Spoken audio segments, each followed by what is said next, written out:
welcome to this issue of Money in Motion video blog. Today I want to talk about two things. I want to talk about the Super Committee and their report to Congress. And two, I want to talk about the technical condition of the market. So let's deal with the Super Committee first. Under their mandate, they were to report today, Monday, their conclusions of how they're going to come up with the savings and adjustments to cut $1.2 trillion over the next 10 years in the budget. If you watched any of the Sunday morning talk shows, you could see there was a significant split between the Democrats and the Republicans. And the likely scenario at the moment, excuse me, always subject to change, is the fact that there could be a last-minute deal. My guess, if there is a last-minute deal, it's not going to be for $1.2 trillion. It's going to be something much smaller than that. But there's every likelihood that there will be no deal. I think the equity markets are anticipating that just as much as they anticipated the possibility of no significant budget changes in August when the equity markets really swooned. I think there's some anticipation, but anticipation is different than reality.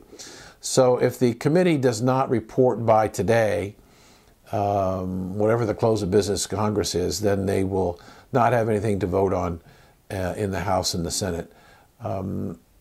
I think that reality could cause further deterioration in both the stock and the bond markets in tomorrow's trading and Wednesday, which will be lighter because of the Thanksgiving holiday, which creates an opportunity to talk about what's going on technically in the market. I'm fascinated by listening, for example, to John Kerry yesterday. Whether this man ever reads the New York Times or the Washington Post or the Wall Street Journal. In the last couple of weeks, we've seen a change in the leadership in Italy, a change in the leadership in Spain, and the change in the leadership in Greece.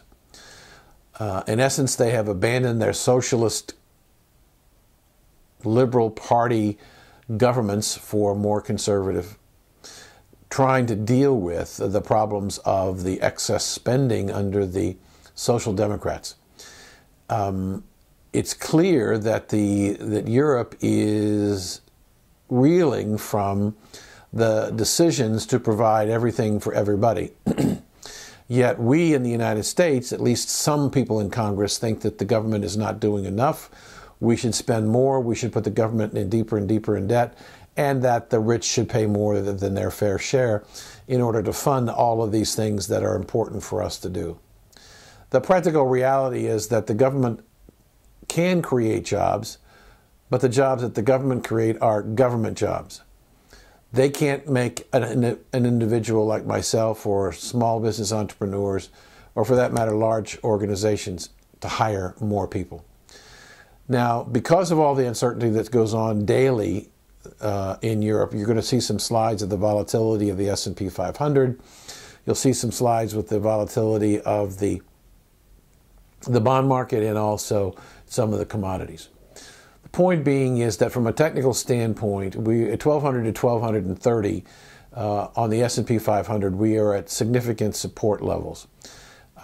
If we break that 1200 mark and stay below 1200 mark, then we're on a downward bias. And as the S&P 500 chart shows, we've been on a very interesting roller coaster ride since the middle of June.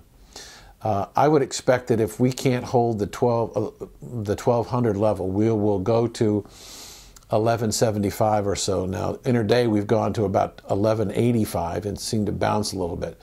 It'll be interesting to see how the market closes. A break below 1175 on the S&P 500 would take us to 1140, 1150, which is another major support area. But that would signal a downward trend bias in the market, which means that we could theoretically, before year end, go and test the previous low below 1100. Our portfolios are somewhat protected because we own the SDS, which is the S&P 500 short position.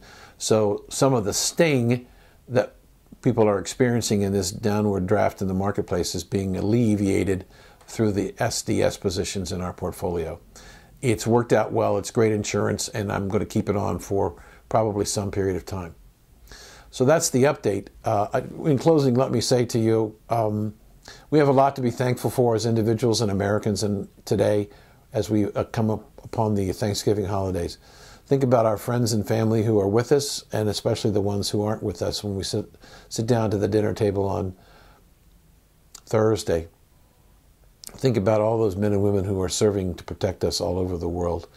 And as you travel through the holidays, you see an opportunity to say thank you to a serviceman. Take a moment and say thank you very much for your service. This is Dan Perkins.